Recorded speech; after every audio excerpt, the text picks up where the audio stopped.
nag-offer daw at ito palang daw nabigay. Wala pong katotohanan yan. Ang mga kasundaluhan natin, sila pa nga ang nag-offer ng pera. Sila pa ang nagbibigay ng pera para papirmahin yung mga sundalo. Pero yung mga taong yan, hindi na ho yan babaliktad. Dahil sila, nagulat sila nung nakita nila yung nagkakaroon ng investigasyon na bilyon-bilyon yung pera at yung palang binibit-bit nilang pera ay doon na lang galing. Kasi alam nyo, si Saldico, bago pa man tong hearing na to, isang kontraktor. Kaya yung mga nagtrabaho kay Saldico nung araw, meron namang sinasabi sila, no? Nag-deliver dito, nag-deliver. Sabi nila, nung nakita ho namin yung Committee on Appropriations, nung siya ang maging tagapangulo, doon ho namin nakita ang grabing delivery 3 times a week. Mali-maletang pera. Kaya wag naman po nilang masyadong maliitin yung ating mga kasundaluhan na sinasabi nila kargador, maleta boys, at ngayon nagsasalita dahil sa pera. Sabi nila, nung nakita ho namin yung Committee on Appropriations, nung siya ang maging tagapangulo, doon ho namin nakita ang grabing delivery 3 times a week. Mali-maletang pera. Kaya wag naman po nilang masyadong maliitin yung ating mga kasundaluhan na sinasabi nila kargador, maleta boys, at ngayon nagsasalita dahil sa pera. Meron pa rin mga tao na nagmamahal sa bansa.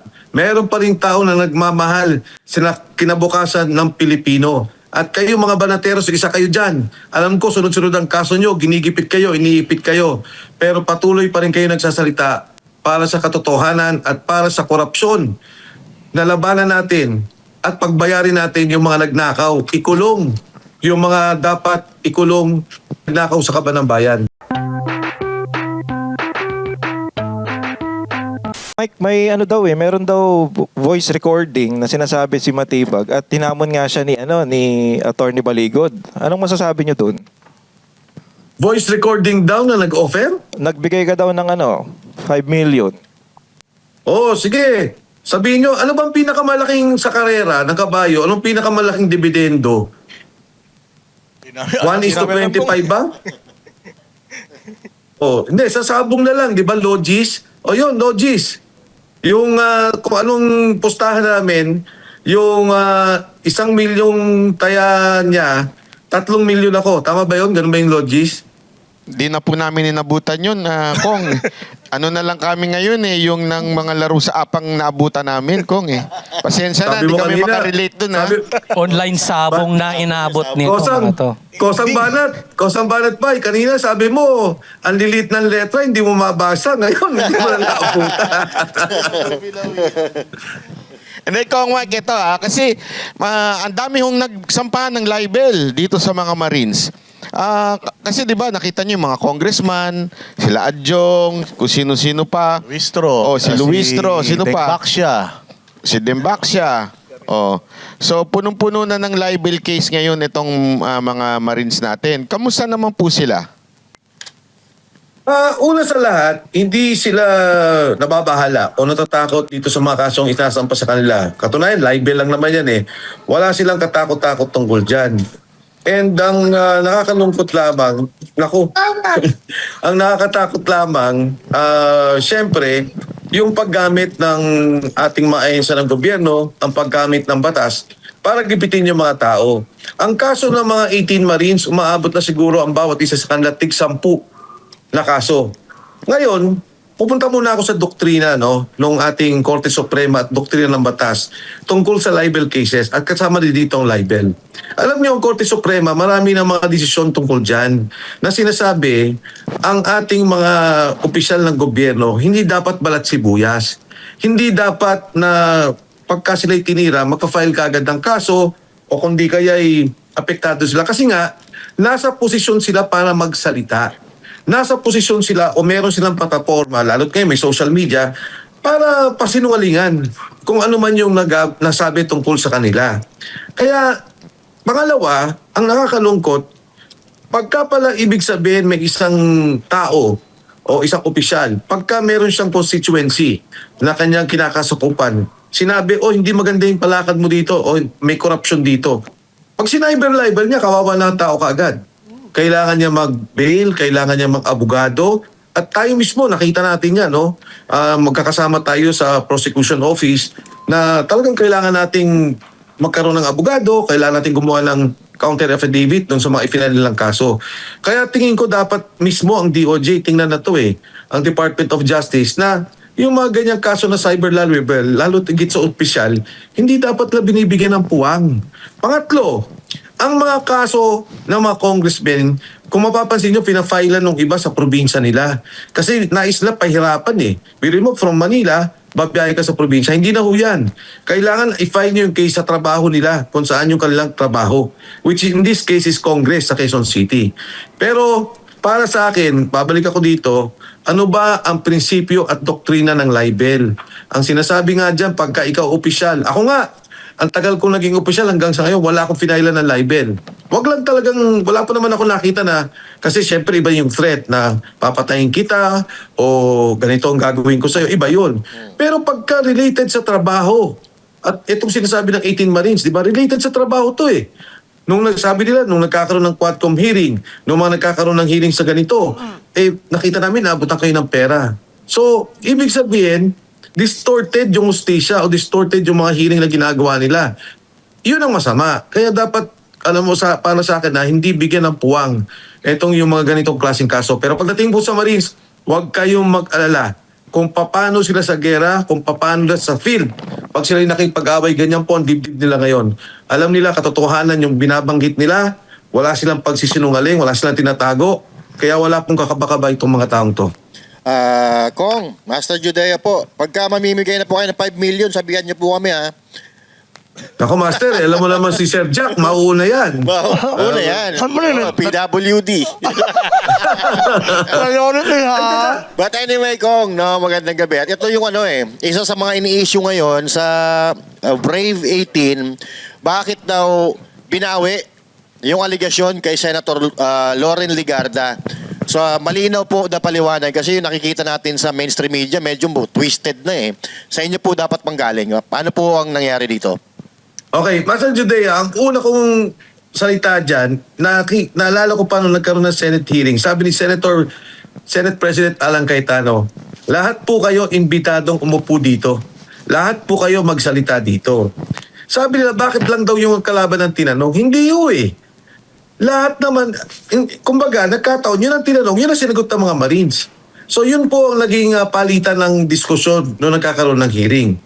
Pagdating dito kay Senator Loren Legarda, kasi kung hindi ako nagkakamali, 5 senador ang nabanggit na pangalan, iba-iba ang circumstansya niyan.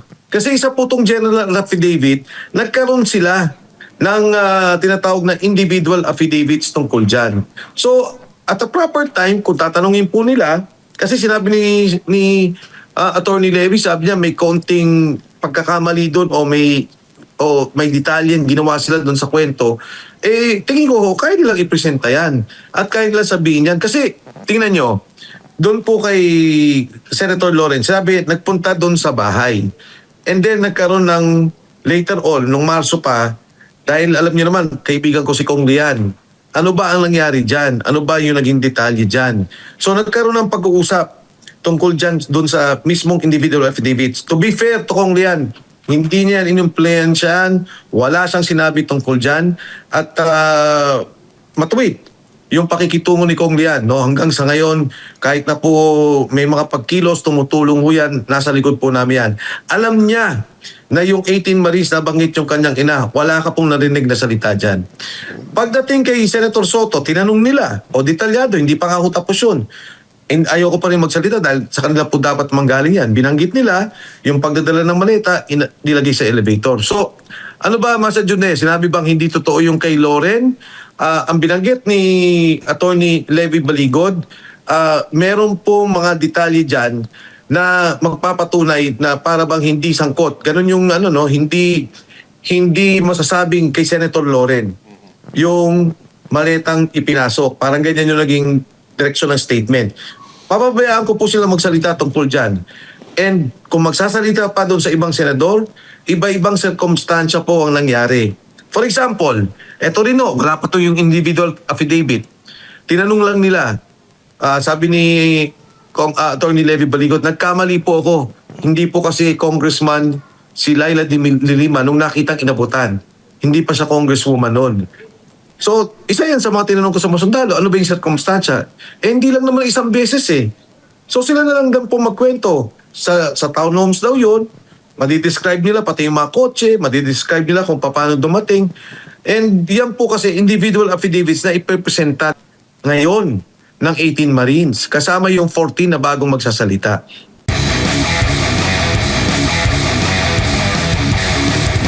Walang katotohanan yung kwento na yan. Yung mga sundalo natin, lumabas yan, nauna si Gutesa, na gusto rin nilang at pinabago nila yung affidavit, sinasabi daw, inoperan ko ng pera kasama ni Senator Marcoleta. Walang katotohanan yung 5 million na yan dahil yung mga sundalong yan gusto lang magsalita ng katotohanan kung ano ang alam nila sa flood control scandal. Yung pinagbatayan nila ngayon na bagong affidavit, yung kinikwento ni Attorney Melvin Matibag, ay kwento lang sa kanya na nanggaling din sa kwento daw ng isa doon sa mga marino. So dalawang beses na kwentuhan to. At yung sinasabing 5 billion na nga daw, nag-offer daw at ito pa lang daw nabigay. Wala pong katotohanan yan. Ang mga kasundaluhan natin, sila pa nga ang nag-offer ng pera. Sila pa ang nagbibigay ng pera para papirmahin yung mga sundalo. Pero yung mga taong yan, hindi na ho yan babaliktad. Dahil sila, nagulat sila nung nakita nila yung nagkakaroon ng investigasyon na bilyon-bilyon yung pera at yung palang binibit-bit nilang pera ay doon na lang galing. Kasi alam nyo, si Saldico, bago pa man tong hearing na to, isang kontraktor. Kaya yung mga nagtrabaho kay Saldico nung araw, meron namang sinasabi sila, no? Nag-deliver dito, nag-deliver. Sabi nila, nung nakita ho namin yung Committee on Appropriations, nung siya ang maging tagapangulo, doon ho namin nakita ang grabing delivery 3 times a week. Mali-maletang pera.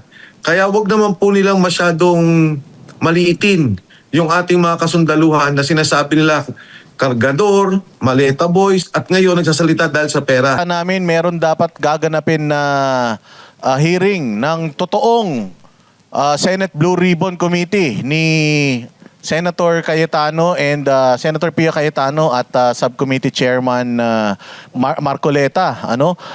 Bakit po hindi natuloy yan? Kasi ina-anticipate po ng tao yan eh. Sabi nila meron daw bukod doon sa 18 na Marines, 18 Marines ha, tinasabi nila dito, Yes. 18 basurero, kargador. Regardless, para sa atin, magigiting na mga Marines ito, nagsilbi ito sa bayang Pilipinas. Eh bukod sa 18, meron pa daw 14 na susulpot. Hindi po natuloy. Ano po ang balita dyan, Kong Mike? Tama, Boss Dada, kagulat-gulat yung nangyari.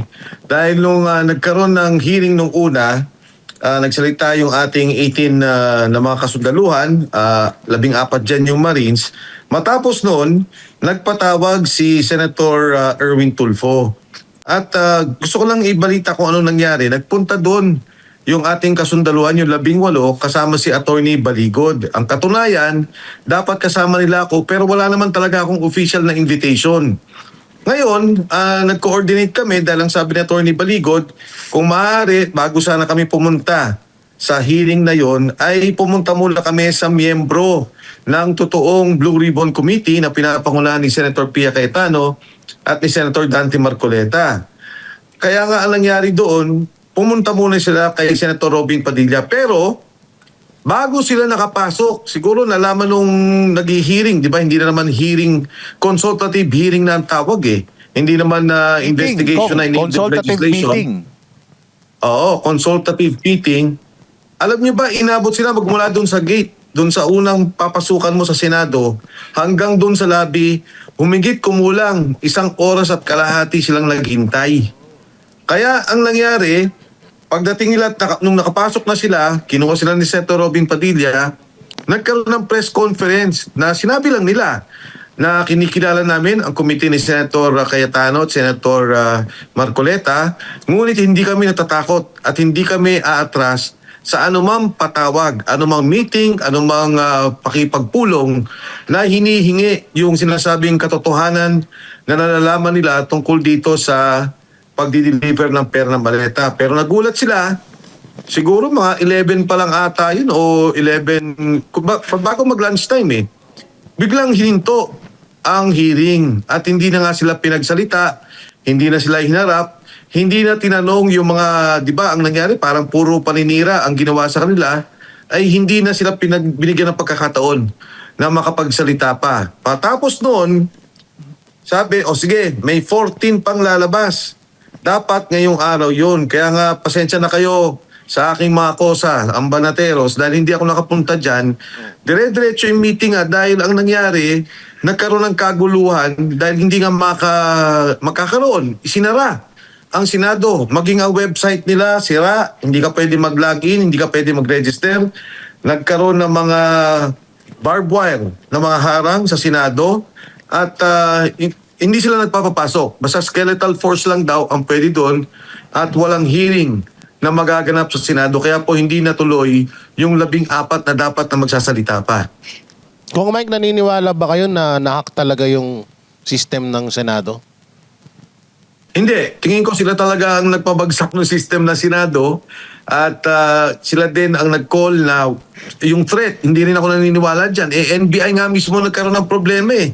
Sila yung nagkaroon ng barilan. Sila yung gustong pumasok sa loob ng Senado. At ngayon sinasabi sa kanila daw nanggaling na may threat. At ngayon ko lang nalaman hapon, yung threat pala nanggagaling pa doon sa 18. Doon sa 18 na kasundaluhan na wala namang gusto kundi magpunta sa Senado at sa Blue Ribbon Committee hearing upang sila ay makapagsalita at madinig kung ano ang nalalaman nilang katotohanan, kung ano ang nalalaman nilang storya sa bawat pagdi-deliver ng maleta, bawat pagbibigay ng pera na naganap at karugtong nung sinasabi nating malawakang korupsyon sa flood control scandal. Kung may, totoo ko yung palit na namimigay ka ng 5 milyon, na namigay ka ng 5 milyon sa mga Marines. Totoo ba Alam mo, yan? Sir Jack, walang katotohanan yung kwento na yan. Yung mga sundalo natin, lumabas yan, nauna si Gutesa, na gusto rin nilang at pinabago nila yung affidavit, sinasabi daw, inoperang ko ng pera kasama si Senator Marcoleta. Walang katotohanan yung 5 million na yan dahil yung mga sundalong yan gusto lang magsalita ng katotohanan kung ano ang alam nila sa flood control scandal. Yung pinagbatayan nila ngayon na bagong affidavit, yung kinikwento ni Attorney Melvin Matibag, ay kwento lang sa kanya na nanggaling din sa kwento daw ng isa doon sa mga marino. So dalawang beses na kwentuhan to. At yung sinasabing 5 billion na nga daw, nag-offer daw at ito palang daw nabigay. Wala pong katotohanan yan. Ang mga kasundaluhan natin, sila pa nga ang nag-offer ng pera. Sila pa ang nagbibigay ng pera para papirmahin yung mga sundalo. Pero yung mga taong yan, hindi na huyan babaliktad dahil sila, nagulat sila nung nakita nila yung nagkakaroon ng investigasyon na bilyon-bilyon yung pera at yung palang binibit-bit nilang pera ay doon na lang galing. Kasi alam nyo, si Saldico, bago pa man tong hearing na to, isang kontraktor. Kaya yung mga nagtrabaho kay Saldico nung araw, meron namang sinasabi sila, no? Nag-deliver dito, nag-deliver. Sabi nila, nung nakita ho namin yung Committee on Appropriations, nung siya ang maging tagapangulo, doon ho namin nakita ang grabing delivery 3 times a week. Mali-maletang pera. Kaya wag naman po nilang masyadong maliitin yung ating mga kasundaluhan na sinasabi nila kargador, maleta boys, at ngayon nagsasalita dahil sa pera. Meron pa rin mga tao na nagmamahal sa bansa. Meron pa rin tao na nagmamahal sa kinabukasan ng Pilipino. At kayo mga Banateros, isa kayo dyan. Alam ko, sunod-sunod ang kaso nyo, ginigipit kayo, iniipit kayo. Pero patuloy pa rin kayo nagsasalita para sa katotohanan at para sa korupsyon na labanan natin at pagbayarin natin yung mga nagnakaw, ikulong yung mga dapat ikulong nagnakaw sa kaban ng bayan. Hindi ako Mike, inom na ako nawa di ba? Kasi ilang place ka na namin nakasama, kahit 1,000, di mo kayo nakabutan Nagtatampo pala eh. Kuripot pala to. Kuripot si Mike, kaya hindi ako naniniwala kay Matibag. Nagkulit ko na ni Mike na 5 milyon. Sir Jack, inoperang kita nung ice cream nung hindi pala kita nakita sa Senado. Nakita mo ko halabas, makalianom na. Parang iniwasan ka kasi mukhang manghihingi ka eh. Manghihingi ako, iniwasan mo lang ako, Mike. Yung ano ba, akong Mike, yung sinasabi ni Matibag, may ebidensyang pinapakita? May ebidensya ba siyang nilabas?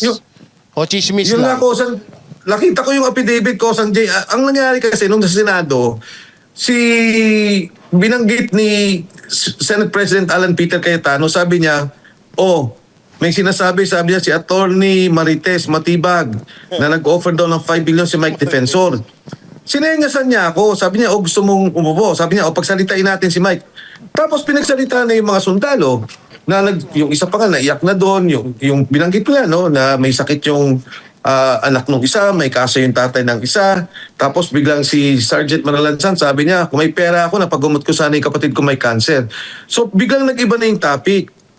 Nung nakita ko na yung affidavit, ang nakalagay doon, meron daw isang tao nakausap na nagsabi sa kanila, nakausap daw yung isang marino, at sinabi daw nga na by 5 million. Kaya kung titingnan mo, kung sila magpa-file ng kaso ang NBI o kung sino man, kinuwento sa kanila nang may nagkwento sa kanila, doble. Na talagang nakakagulat nga, sabi ko, sayang naman tong NBI. Sana ginagamit nila yung kanilang poder, ginagamit nila yung kanilang mga agents. Ano-ano ba yung sinabi? Nag-deliver kami kay Martin Romualdez. Sana kunin nila yung security log nung subdivision na yon. Kunin nila yung mga CCTV. Di ba sabi, nagkaroon ng investigasyon. Ang ICI, dinadala namin sa Maida, sa Raffles. Sana kunin nila yon, tingnan nila yon. Tapos meron doon na yung mayordoma ni Speaker Martin, Nandoon din yung may isang tao doon na nag-aayos ng maleta, may video, bio ni Speaker Martin. Sana ito yung mga bagay na tinitingnan, imbis na yung, di ba, yung korupsyon. Ano talaga yung nangyari? Imbis na yung mga taong nagsusumbong, imbis na yung mga taong nagsasalita. Ang problema, pati tayo, tayo may kaso ngayon. Wala naman kayong ginawa doon sa kaso yun, kundi magtanong. Ano ba itong nalalaman ninyo? Ano ba itong mga sinasabi ninyo para malaman ng taong bayan? Yung ba masama? Yung ba cyber libel na? Yan ang nangyayari sa atin ngayon. Martial law.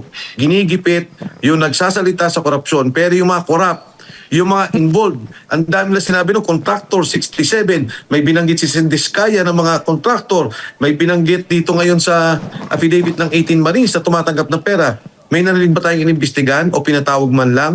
Wala. Protektado.